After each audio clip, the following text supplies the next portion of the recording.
Creamline, No Mercy versus Choco Mucho. Import ng Flying Titans, underperforming pa rin. Ramdam agad ang kuryente sa loob ng venue nang magsimula ang laban. Bawat palo, bawat serve, sinasabayan ng malalakas na cheers mula sa fans ng dalawang koponan. Pero maagang nagparamdam ang Creamline Cool Smashers, ipinakita ang kanilang championship composure at deadly offensive system. Sa tulong ng matatag na setting at mahusay na ball distribution, agad nilang nakontrol ang ritmo ng laro. Samantala, halatang hindi pa nakakakonek ang Choco Mucho Flying Titans sa early phase ng set. May mga miscommunication sa depensa at ilang unforced errors na nagbigay ng free points sa Creamline. Dahil dito, mas lumawak ang agwat ng score habang tumatagal ang set. Sa mid hanggang latter part ng set, mas lalong umigting ang laro ng Cool Smashers. Pinangunahan ng kanilang spikers na sabay-sabay bumubutas sa depensa ng Choco Mucho. Mula serve hanggang floor defense, kontrolado ng Creamline ang lahat. Tinapos nila ang set sa dominanteng aksyon. Pagpasok ng second set, tila hindi pa rin makahanap ng solusyon ang Choco Mucho Flying Titans sa kanilang mga pagkakamali. Paulit-ulit ang parehong lapses, miscommunication sa depensa, erratic receptions, at mga unforced errors na lalo lang nagbigay ng momentum sa Creamline Cool Smashers. Habang lumalalim ang set,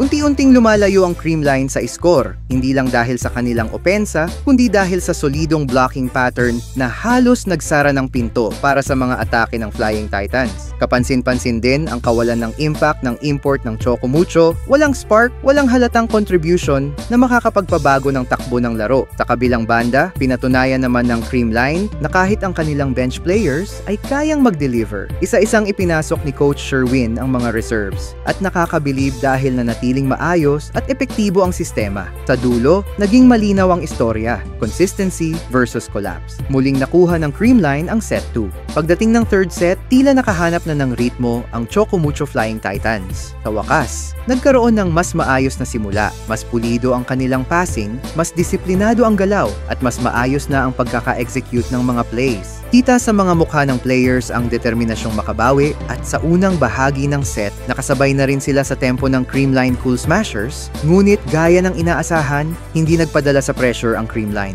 Gamit ang kanilang championship experience, mabilis nilang naibalik ang kontrol sa laro. Pinaghalong matibay na floor defense at matatalinong atake ang nagpanatili sa kanilang kalamangan. Sa crunch time, muli na namang lumutang ang composure ng Cool Smashers. Walang pwersado, walang taranta, puro disiplina. Sa huli, tinapos ng Creamline ang laban sa loob lamang ng 3 sets. Ipinamukhang kahit anong ayos ng kalaban, kapag kalmado at buo ang sistema, sila pa rin ang mananatiling nasa itaas.